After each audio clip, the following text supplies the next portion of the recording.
Bom dia, gente, tudo bem? Olha, antes de mais nada, eu queria agradecer imensamente ao último compartilhamento que vocês fizeram.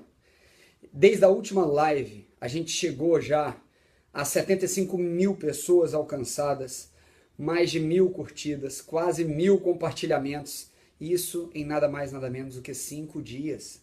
Então, obrigado a cada um de vocês. Como vocês responderam bem, quanto mais curtida e mais compartilhamentos vocês derem, mais novidade eu trago. Hoje eu trouxe o Paulo. Paulo, meu amigo, hoje a gente estava fazendo aqui, endossando o segundo livro. A gente está fazendo a papelada de registro de direitos autorais. O segundo livro está pronto já para vocês. O primeiro já está na edição e o segundo já vai sair. E hoje a gente vai falar como último vídeo sobre fadiga, bom dia. Foi sobre fadiga, agora a gente vai falar como aumentar a energia, né, Paulinho? Isso. E aí, você quer comentar uma coisa básica? Vou te fazer uma pergunta simples. Como é que é a prática de exercício que você faz todo dia, Paulo? Explica isso para o pessoal em relação à atividade física para aumento de energia na atividade, porque tem um grande paradigma em relação a isso e muito mito, né? Muito mito. Muita gente me pergunta como é que eu faço atividade física de manhã e tal. Então eu pratico atividade física em jejum. Aí as pessoas falam, mas você não se sente fraco? E eu falo muito pelo contrário, até me sinto mais forte. E a explicação pode ser muito lógica se você pensar no seguinte ponto. O fluxo sanguíneo que deveria estar indo para o intestino, para o mesentério, você está utilizando para fazer atividade física. Então se você, por exemplo, faz o café da manhã e vai malhar, certo, você está trabalhando a digestão em paralelo. Você vai estar competindo o fluxo de sangue que vai para a parte muscular com a parte da digestão. Exato. Além desse ponto, também tem o ponto hormonal, tá? Claro. Os hormônios como um todo, entendam que durante um treino, durante qualquer treino, o que eu quero é catabolizar. E eu quero catabolizar gordura. Entenda que durante um treino em jejum, você consegue catabolizar muito mais gordura, gerar muito mais lipólise, quebra de gordura em jejum. E ao contrário do que muitas pessoas pensam, eu vou perder músculo. Não, você não vai perder músculo. Primeiro, a lesão do exercício físico, você quer estimular o quê? Quebra de fibra. A quebra de fibra ela é restaurada em mais de um dia, não é só no momento de treino. O aminoácido e a nutrição que aquilo vai ser gerada depende de mais de um momento para aquilo, tá? Mas em relação ao detox que a gente está falando primeiro deles a gente já comentou, que é o jejum. O famoso jejum intermitente que eu cito várias vezes, quem me segue na internet e quem segue a gente no Periscope, o Paulo tem o Periscope, eu também tenho, e agora eu estou trazendo essas lives para o Facebook devido ao tamanho de interação que teve com o pessoal. Então assim, todo mundo que estiver vendo aí agora, compartilha para já chamar mais pessoas, tá? E a partir desse momento, agora eu quero que vocês entendam um outro aspecto mínimo e que vai gerar um máximo de resultado para vocês. A quantidade de ingesta de líquido, principalmente água. O líquido ele é fundamental para a gente conseguir ativar qualquer metabolismo no corpo. Hoje a maioria das pessoas tem problemas seríssimos de infecção urinária, problemas seríssimos de baixa de rendimento, alteração de humor por conta de estar desidratadas. Na verdade, as pessoas não têm aquela ideia do tecido, Paulo. Não. Que quando chegou a ter falta de líquido na sua boca e sua boca está murcha, quer dizer que já murchou na parte celular, já murchou entre as células, ou seja, imagina um pote cheio de bolinha de gude, certo? Essas bolinhas de gude ali são as células. Agora eu jogo uma água ali no meio daquelas bolinhas de gude, certo? Eu enchi. Aquilo ali é o que a gente chama de interstício. As células entre elas têm um tecido que as comunica. E o grande X do detox é tirar esse líquido que às vezes fica ali, agarrado, cheio de cocô da célula. A célula faz cocô. Sem dúvida. Explica para eles do são metabolismo. Os resíduos do metabolismo celular. Explica fácil, não complica não, patologista. Vou explicar uma coisa fácil para eles. É o seguinte, como entender o detox? Basicamente como uma balança. O seu corpo gera durante toda a sua atividade e tal, toxinas que são devido à própria alimentação. E próprio metabolismo. Isso. Então, toxinas que vêm da ingestão de alimento e resíduos do metabolismo. Então, você tem essa produção. Então, tem duas formas de fazer o detox. Uma é controlando a ingestão. Sim. Então, O jejum já você vai diminuir essa ingestão no nível 0. Sim. Então você vai já atuar no detox, facilitando o corpo a trabalhar com menos toxina. E o outro, você vai aumentando a ingesta hídrica, você aumenta a excreção, a filtração renal e a liberação, ou seja, a limpeza dessas toxinas que estão acumuladas no corpo. Então essa balança na dupla jejum mais ingesta de líquido, você atua nos 2 pontos. E tem estudos, Paulo, que usam o Ramadã e outras práticas religiosas em relação à alimentação, mostram o como e o quanto isso é imprescindível para mudar o dia a dia das pessoas. E como que isso muda na parte hormonal, na incidência de doenças como câncer, na incidência de doenças como obesidade e incidência de doenças como hipertensão. Quantas pessoas que estão aqui, que estão ouvindo esse vídeo, que você conhece ou precisaria que ouvisse, que você sabe, nossa, meu pai, meu tio, meu avô, tanta gente que eu conheço às vezes tem isso e você não sabe como ajudar, e uma informação simples dessa já consegue mudar tudo. Agora uma ressalva muito importante que eu coloco sempre, o jejum intermitente, ele para pessoas saudáveis, tá? Seria como você fazer seu jejum de 18 horas para tirar o sangue, de 16 horas, de 12 horas, dependendo do que for.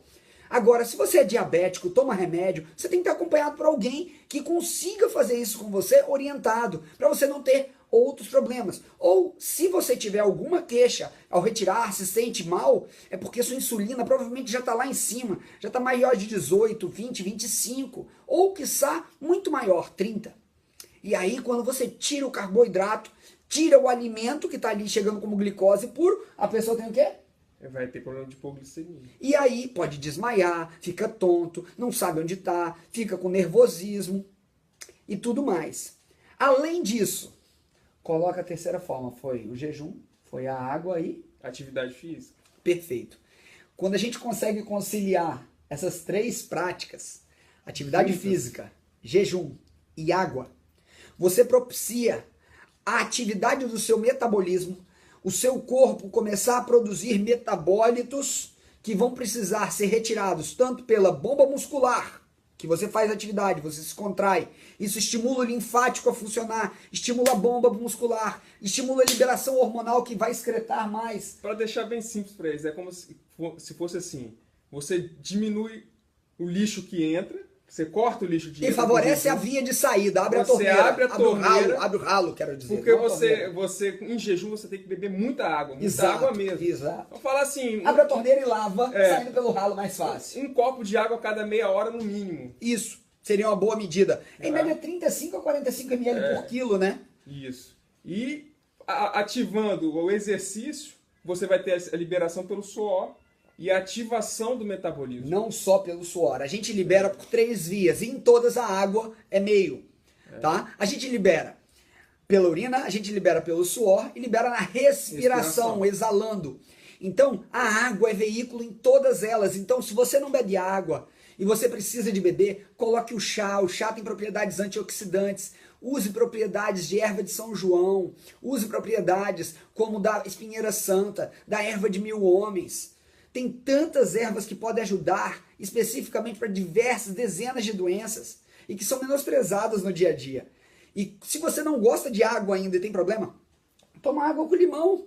Já vai dar um gostinho. E ainda tem um aporte de vitamina C adicional. E ainda, não, vamos mais. Água saborizada com gengibrezinho, com um alhozinho, com uma hortelãzinha. Então você tem que reinventar. E o mais importante, né? Parar de tomar aquele monte de porcaria que todo mundo toma. A gente não está falando de atletas de alta performance. Eu não estou falando para você tomar suquinho de caixinha, que aquilo lá nunca foi suquinho, gente. O que tem de fração de suco lá já foi embora há muito tempo. E tem a importância também, gente, dos protocolos. Existem vários tipos de jejum, isso é importante falar também. Vários. Eu acho que para quem está iniciando deve começar com o mais básico, que seria o de 12 a 16 horas. 12 horas, Paulo, de início, porque já quebra um paradigma. As pessoas acham de manhã que o jejum, na verdade, seria algo ruim. A gente vem de uma cultura onde todo mundo tem que comer, você tem que obrigar seu filho a comer de manhã. Eu vi uma pesquisa interessante do tamanho da economia anual que uma pessoa tem fazendo jejum um dia sim, um dia não. Só em fazer jejum. Eu vou falar no meu consultório. Ela tem uma economia tão grande. 40%. 40% da conta, no mínimo, muda da casa. Só em fazer jejum intermitente. 40%. Quando você tira ainda os produtos industrializados, o lixo de dentro de casa, reduz mais ainda. Mais ainda. Ou seja, você come carne, alimento de verdade, comida boa, economiza no momento de crise do país. Então, entendam que o benefício Calma, do e tem a país economia no futuro. também. Sabe qual é a economia do futuro? Diminuir a doença, diminuir o gasto que você vai ter com consulta médica, com internação. Para cada dólar investido em prevenção, você economiza quase 5 dólares de tratamento. Ou seja, para cada gota de prevenção, 1 litro de tratamento você evitou. E isso é no dia a dia. E por que eu e o Paulo, a gente acredita tanto em informação, por isso que a gente já está com 3 livros para sair. Porque eu gosto de falar assim, ou você investe agora na saúde, ou você vai- investe depois na doença. Exatamente. Aquela frase que eu fiz num post bem atrás, lembra um tempo atrás? Ou você investe seu tempo agora, ou gasta seu tempo com a doença lá na frente. Lá na Não frente, tem jeito. não tem jeito. Isso é inevitável, É. de qualquer forma. Então, assim, e hoje é quebrar aquele paradigma, pessoal, que as pessoas acham que tudo é difícil, que tudo tem que estar no consultório. Não, o consultório médico ele é essencial, sim, para ser avaliado você por inteiro. Você tem que ser avaliado por inteiro, no seu aspecto biopsicossocial, energético e quiçá espiritual, como eu já disse. Então entenda que é imprescindível que você seja analisado, mas o mais importante é que você tome a rédea da sua saúde e faça o que é preciso. Por quê? Fazer atividade física, iniciar uma ingesta hídrica corretamente e começar a fazer um jejum de 12 horinhas. 12 horinhas, às vezes, gente, é você parar de comer 8 da manhã e comer 8 da noite até 8 da manhã. Isso não é muito, não. Quantas vezes você já saiu de casa sem ter como comer e foi pro trabalho? Isso. E se você tiver o acompanhamento médico, o acompanhamento profissional Nossa, de saúde, perfeito. é isso aí. Fora isso, gente... Você queria mostrar a corta- tabelinha pro pessoal Vou mostrar aqui. do livro? Enquanto isso, você vai falando dos benefícios do jejum em relação a anticâncer, Sim. pessoas que Vamos fazem falar quimioterapia. Vamos falar daquele do jejum, daquela... Tem algumas culturas, pessoal, que eles fazem o seguinte. Tem algumas culturas que pregam um jejum prolongado, tá? Prolongado pela cultura, isso não foi comprovado ainda cientificamente.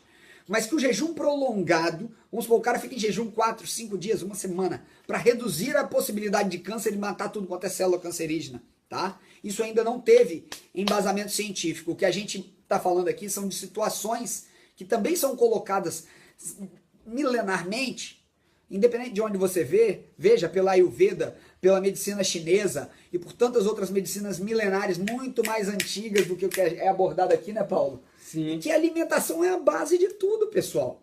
É a base de tudo.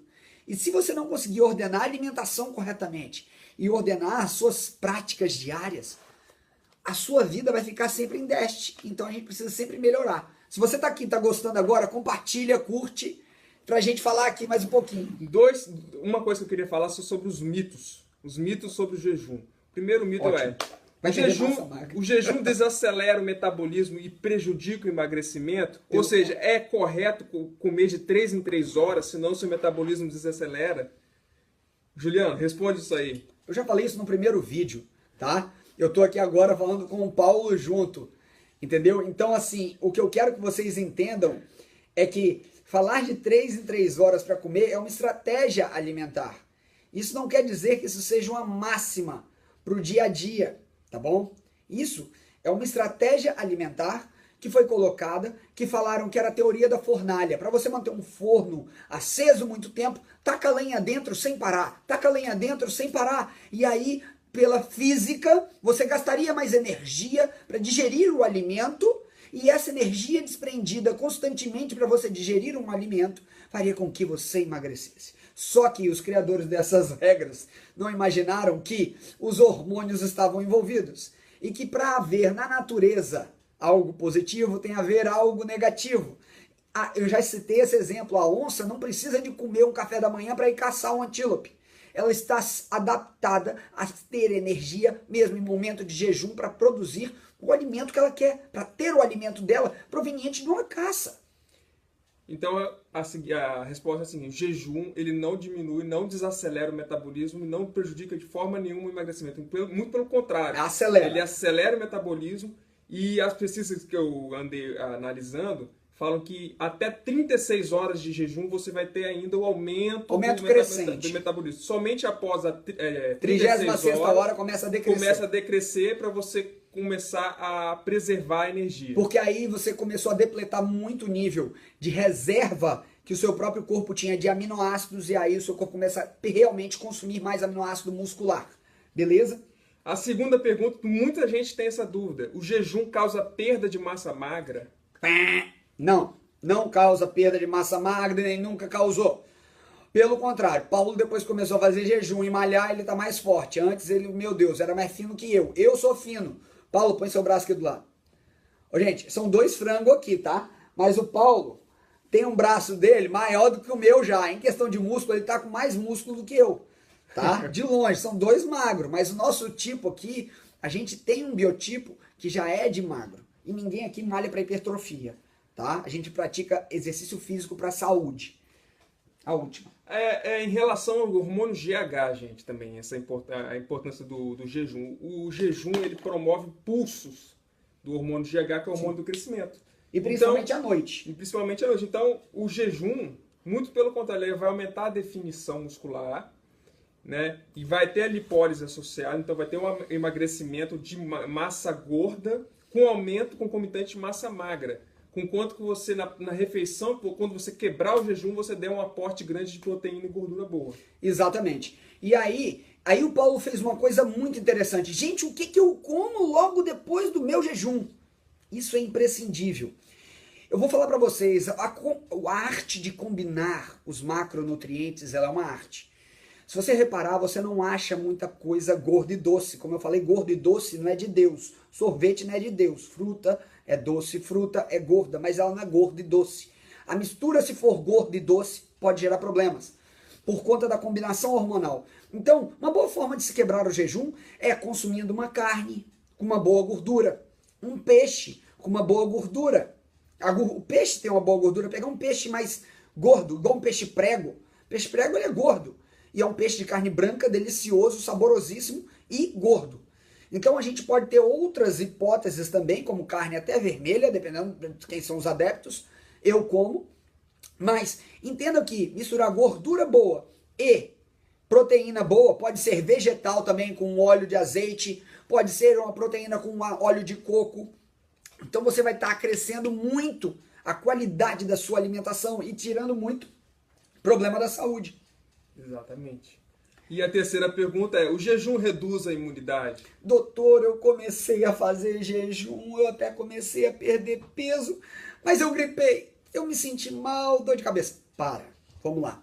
Entenda que quando você começa a fazer lipólise, existe um problema que acontece na maioria das pessoas. Grandes perdas de peso vêm acompanhadas de um efeito chamado de Hersheimer. Tá? Esse efeito quer dizer que toxinas são acumuladas em gordura. E quando você começa a ter um emagrecimento, essa gordura, a toxina que está na gordura vai para onde? Para o seu sangue. É por isso que é detox. Isso. E você tem que entender que se seu fígado não está bem, que a maioria das pessoas não está com fígado bom, por conta da desbiose e de outros problemas, que podem ser cenas de outras lives, tá? Ela vai sentir e vai achar que a imunidade está baixa porque ela se sente mal, prostrada. Vamos colocar o seguinte exemplo. Você que come aquele frango, você que come uma alimentação cheia de agrotóxico e tal, isso ao longo de um tempo, os antibióticos, hormônios que tem, que você está se alimentando, isso vai se acumulando no tecido adiposo, ou seja, na gordura sua. Isso. E fica acumulado. Se você não queimar, vai ficar lá. Então o que é o detox que a gente está falando? O jejum vai promover a lipólise, a quebra da gordura, e a quebra da gordura vai liberar essas substâncias no sangue, na corrente sanguínea. Por isso a importância da ingesta hídrica. Agora, vou fazer um convite especial para todo mundo que está aqui vendo. Gente, de coração, eu estou feliz realmente. Eu e Paulo, a gente não esperava que fosse estar tendo essa repercussão, com tanto comentário. Faz o seguinte, todo mundo que estiver aqui agora, compartilha. E a gente acabou de lançar lá no site da PMED o último briefing que deu de obesidade sobre o Reino Unido, que saiu no Reino Unido, sobre o emagrecimento, aqui, ó. que a gente já colocou no livro também. Tá aqui, ó. Já está aqui no livro, as diretrizes do Reino Unido 2016. Tá tudo aqui. O link aqui tá aqui, ó. E saiu também, tá lá no site agora. Coloquei. Quem já segue lá no site da PMED, já tá tendo isso no seu e-mail. Então, quem não segue ainda aqui, busca www.pimed.com.br, vai lá no Instagram que você vai receber tudo. Uma tabela resumindo as diretrizes da alimentação saudável do Reino Unido aqui. Ó. Vamos lá, a tabelinha de resumo das diretrizes do Reino Unido para vocês. 6 pontos. A gordura de origem animal saturada não é causa de doença cardíaca. Não é o doutor Juliano que está falando, nem o doutor Paulo Bittencourt. Gente, isso é uma equipe médica. Tá. Só de fera do Reino Unido, tá? Vamos lá. Segundo ponto, coisa que a gente já falava antes disso sair, tá bom? Segundo ponto, a ingesta de gordura não é a causa do aumento de gordura corporal. Ou seja, doutor, eu como gordura, eu vou engordar. Gente, comer gordura não quer dizer que a gordura vire gordura. Na verdade, o carboidrato vira muito mais gordura do que a própria gordura. Evite carboidratos refinados para prevenir, ouçam o que eu vou falar, e ou reverter a resistência insulínica e diabetes tipo 2. Doutor, você está falando que tem como eu curar o diabetes tipo 2? Não, não sou eu que estou falando. É o consenso do Reino Unido, tá bom? Quarto, o ideal é a zero adição de açúcar na alimentação. Vocês têm noção do valor do que a gente está falando aqui? Vocês têm noção do quanto que isso pode mudar a sua vida e a vida da pessoa que você ama e de toda a sua casa, do seu neto?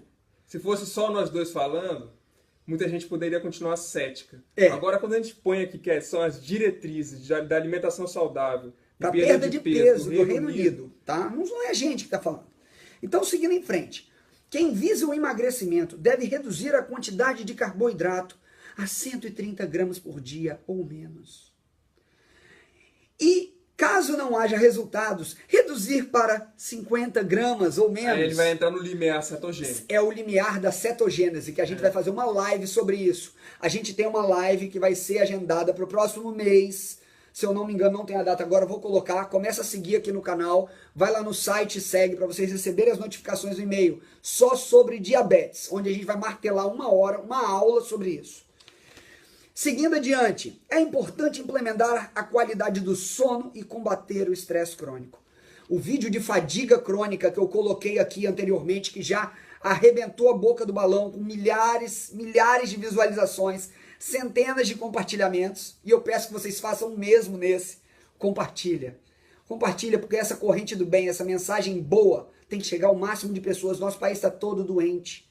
Nossa população está doente, precisa de ajuda. Eu faço autópsia, eu tenho visto isso na realidade, infelizmente eu vejo essa realidade. Fala uma coisa, Paulo. Gente, para quem não sabe, Paulo é um médico patologista. Ele faz autópsia de cadáveres, desde crianças, bebês até idosos. E o que mais assusta, a gente estava conversando outro dia, o número de pessoas novas que morrem com gordura visceral, mesmo magras. Pessoas com composição corporal totalmente alterada por conta de anticoncepcional, por conta de hábito alimentar errado e tantas outras coisas, tá? Então assim, por favor, passe essa mensagem para frente, porque é o nosso tempo, é o nosso trabalho que a gente está doando para vocês aqui. É uma doação para vocês. Então, valorizem isso, compartilhem, comente aqui embaixo, sempre que puder. Eu vou tentar comentar, mas às vezes demora um pouquinho. Mas comenta e compartilha, porque é tudo de muito coração para vocês. Vamos finalizar então, resumindo a live. Quais são os 3 pontos que a gente abordou aqui do detox? Jejum intermitente, bem guiado, isso. Tá? Bem orientado. Segundo ponto, a ingesta hídrica. Então, beber 35 a 45 ml de água por quilo. Isso. Que vai equivaler aí a ter 8 a 10 copos de água por dia. No mínimo. No mínimo. Mas quando você está fazendo jejum, você tem que aumentar isso ainda mais. Porque é por peso. Eu tenho pacientes aqui com mais de 150 quilos no consultório, gente. Eu tenho crianças que chegam aqui no meu consultório com 90 quilos. Então, assim, isso é bem individual. E tem outra coisa, tem gente que confunde fome com sede. Não, o hipotálamo não consegue, o centro da sede nosso, não consegue diferenciar fome de sede. Tem gente que confunde. Tá? Mesmo. Não consegue diferenciar. E eu já reparei até, no meu caso mesmo, eu acordo de manhã, quando eu estou em jejum, já bebo 2, 3 copos de água, fico tranquilo até o almoço, não sinto fome. Quer dizer, então aquela fome que eu sentia muitas vezes era um engano. Mas não se sinta um alienígena se você sentir fome. É porque o Paulo, vamos lá, Paulo já trabalha, o corpo dele já está adaptado, tem mais de anos que o Paulo começou a mudar de vida. Então o reequilíbrio tem que ser gradual. O seu não pode ser assim também de uma hora para outra. Então, falar que você vai beber água, vai ficar sem fome? Não, pera lá. É porque às vezes você tem com a insulina tão alta, uma resistência insulínica, uma resistência à leptina, uma resistência a tantos hormônios, que seu corpo ainda não está pronto para isso. E não se sinta um alienígena, caso você não esteja pronto, você precisa só de ajuda. Busca um profissional que te atenda com carinho, que te atenda lá, montando algo para você. Se você propôs um jejum, e no meio do jejum você começou a sentir alguns sinais, como uma dor de cabeça, uma tontura, uma pressão, uma sensação de náusea, hipotensão. Então aí você pode interromper o jejum, não tem problema nenhum. É só voltar a comer. Qual o problema? Come lá uma castanha, um abacate, faz uma comida mais gordurosa com proteína. É sempre exatamente. Assim, tá? Sempre isso, só agregar uma gordura com proteína. E se você não se sentiu bem com gordura, você tem que avaliar, seu fígado já não está tão legal. Se seu humor está tão alterado, seu fígado também não está legal. O fígado, pela medicina chinesa, gente, é o centro das nossas emoções, então nós temos que cuidar dele com muito carinho, tá? Ele é um maestro de tanta coisa no nosso metabolismo que vocês não têm ideia. Espero que vocês tenham gostado. Fique com Deus. E se você viu, gostou, compartilha, tá bom? Beijo no coração. Beijo, gente. Tchau, Muito gente. Obrigado. Tchau.